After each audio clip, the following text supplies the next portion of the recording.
ever pondered the question, how many genders are there in the world? If you're like most, you might automatically think, 2, male and female. But in the vast, vibrant spectrum of humanity, that answer barely scratches the surface.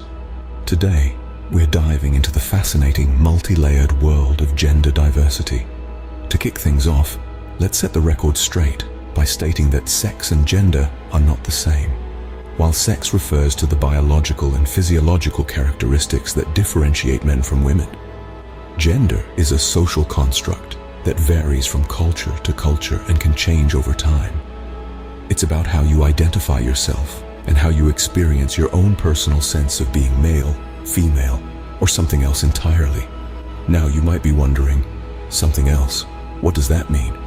Well, that brings us to the concept of non-binary or genderqueer identities. These are people who don't identify strictly as male or female. They might feel like they're a mix of both, somewhere in between or outside the gender binary altogether. And there's more. Some cultures around the world recognize more than 2 genders. For instance, some indigenous cultures in North America recognize two-spirit individuals who embody both masculine and feminine spirits.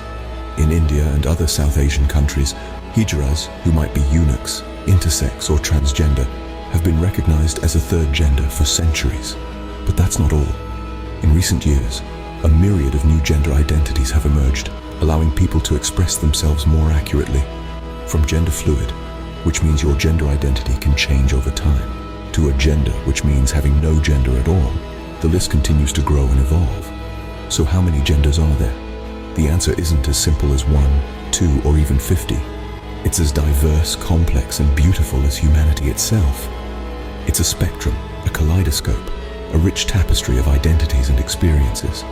To summarize, today we've explored the concept of gender diversity, shedding light on the difference between sex and gender, the understanding of non-binary and genderqueer identities, the recognition of multiple genders in different cultures, and the emergence of new gender identities. Remember, gender isn't about what's between your legs, but what's between your ears. It's about how you perceive yourself and how you make sense of your identity.